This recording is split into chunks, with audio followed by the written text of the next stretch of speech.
And so what is the conclusion? What is the call to action? Is it to spend time in nature, spend time with your family, think about how to love each other, think about not how to judge, think about how to heal the vaccine injured? What is the ultimate call to action of this film, would you say, Mikki?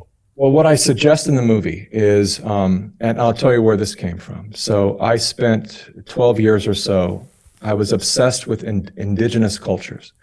And I traveled all over, Ecuador, Colombia, Peru, all over the place. And I was, I had just started doing ayahuasca work and found the incredible value. I know that you've done that work and you've made films about it, and I appreciate that about you, because it's a very, I don't do the work anymore, and that's the beautiful thing about that work too, is it's when it's time to go integrate and stop, it's not addictive in that way. It was work that I did that allowed me to see myself, that allowed me to take responsibility for all the areas in my life that I became someone who I wasn't.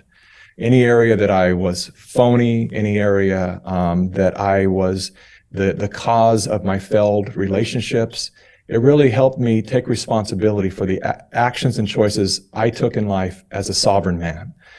And so that work then led me to begin studying cultures that were really the least affected by modern society. I wanted to go, like, what is it like to be with people who don't have TV, who don't have media? What is it like to be with these people who drink out of a stream and light fires with sticks? And I became very intrigued by this. And I mention this because it was during this process that a lot of times they've been so exploited by Western filmmakers and photographers that a lot of them are on guard. And so they want to know, before they even will let you cross a certain boundary into their community, you have to sometimes go through initiations. You have to sit in a sweat lodge. You have to go through a ceremony. You have to, like, I'm allergic to smoke, but I'd have to sit there and smoke a pipe with them, because it's like, look, this is their world and this is what they want from me, and I'll go there out of respect. And they would often ask me, why are you here? What is your intention? And every time that I made the error of saying, I'm simply just here to learn, which for me felt true, I would get a similar response, which is, you people, your addiction to learning is your heads are so filled with data. Like, how much more do you need to learn? What you need to do is unlearn. You need to remember what you knew as children. You need to come back to a simpler time when you could listen to the things we listen to. Like, we actually listen to the weather. We don't need to listen to a weatherman or a meteorologist or weather person. We know what's coming. We don't need vaccines. We don't need this, because the ground grows all the food we need and all the medicine that we need. And so what is this addiction to thinking that you are just one step away of being complete if you just learn something more? Now, I love learning. I'm a learnaholic, but I understand what they were saying. They were saying, when it comes to guiding your life, you don't need to sit and listen to gurus. You don't need to sit and read all the conscious parenting books. There's something innate within you, intuitive within you. You know how to do this. You were born with it. And all you have to do is remember. And that really struck me, because I thought, God, just remember. And then I started to think about what I knew as a child. And I was like, why is it that when we're kids and we were asked what we want to be when we grow up, is very similar category that we choose from typically. It's doctor, fireman, police officer, nurse, ballerina, astronaut. What is it about those professions? Very few of us ever become those professions, but what is it that attracts a child to those professions? And I realized, I was like, a child's first encounter with, say, a little girl's first encounter with a ballerina, watching a show and feeling the impact that this person's body, the movement of this person's, physical poetry, what it created for the people, had that little girl realize, that's what I'm here to do. Not necessarily I want to be that, but I want to be able to impact people like that. Or their firefighter rescued their cat from a tree and realized the feeling they got from having their beloved cat return to them. I want to cause that in the world. So they wrongfully say, I want to become a firefighter. Well, maybe, maybe not. I want to be able to have the power to bring to people and their experience what this firefighter brought to me in the relief of having my beloved cat returned to me. Whatever it might be, you get the point. And so that informs us that as children, we're given this free will to start to identify what it is that we came here to do. And I've never met a child or a human adult that has said, when I asked them what was the first thing you wanted to be when you grew up? I've never heard anyone say anything that was mundane. And if it was anything close to mundane, there was a reason for it, because they experienced a cashier that was the happiest, brightest person that would, every day they went shopping, they would make their mom and everyone feel so loved and connected. It was the experience of that individual and their spirit. And so, the idea of remembering, Brian, is so critical for us to come back to remembering that we make life so complicated.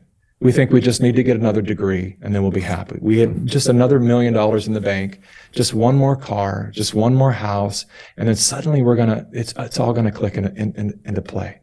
And it never happens for most people. So Jim Rickards has just recorded a video that's not available to anyone in the public, and he's going to be talking about how this upcoming recession is going to be fast, it's going to be bloody, it's going to be nasty. But at the same time, he's going to show you how you can position yourself to profit from all of this chaos.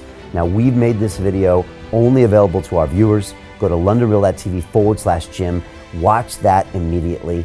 I can't say enough good things about Jim Rickards. He understands the global economic system better than any guest I've ever had on London Real. His predictions are almost uncannily true, and you can learn how to profit from his vision, from his expertise, and his understanding of economics. So go to londonreal.tv/Jim or click the link below. It's an excellent, excellent look on what's going to happen in the future and how you can position yourself to profit from that. Jim is one of the best in the business, one of my favorite guests on London Real, and he's very, very good at predicting the future and showing us all to profit from it. So click the link, and I hope you enjoy. Hey, do you want to profit from crypto? Then join my DeFi Academy. The Crypto DeFi Academy will help you create generational wealth. But don't take my word for it. Listen to my students. When I first got into crypto, I remember thinking to myself, I need to learn more. Brian Rose, learning crypto, learning DeFi, gotta do it. I am so grateful that I jumped in and did this. I had to break through some limiting beliefs that I can do this, that I can afford this, that I can be in this. It challenges the things that are deeply rooted within us. Joining DeFi Academy has been one of the best decisions I have made on my blockchain journey. This course was a life changer, a game changer, a huge eye-opener, coming from knowing practically nothing at the speed of the learning over 4 weeks. Was just fantastic. The information you provided in this class was invaluable. I feel far more confident in my next steps. You took complex concepts and made them easier to understand. What's different than so many other ones is it just doesn't tell you what to do. It actually makes you do it. This is for people who are serious about becoming traders. This is the way it should be done. I realized from this learning experience again that it is not about what you learn, but about who you learn it from. The energy was insane. I've never experienced such incredible energy on a live call. Brian Rose, you are a legend, my friend. It's the only thing in the market where you can get all information and learn everything what you need to know. Everything is so clear and so well done, and I am just forever grateful for this program. It made me feel so much more confident about crypto than I did before. I did not anticipate how passionate I was going to become about it. This course has been like a big learning experience for me, not just in the crypto space, but just an overall balance of life. What I've learned is, how to take ownership, of my life in a way that I really hadn't before. Yeah, you can't put a price on that, really. I would recommend it to anybody, top notch. Excellence does not come cheap. So if you want excellence, you gotta pay for it, but it's so worth it. Pull the trigger. That's what this course is about. You're not going to regret it, really. It's amazing. Thank you, Brian and team. So what are you waiting for? Crypto is happening now. Click the link below, submit your application, and let me mentor you on how to create generational wealth and build the decentralized financial infrastructure of the future.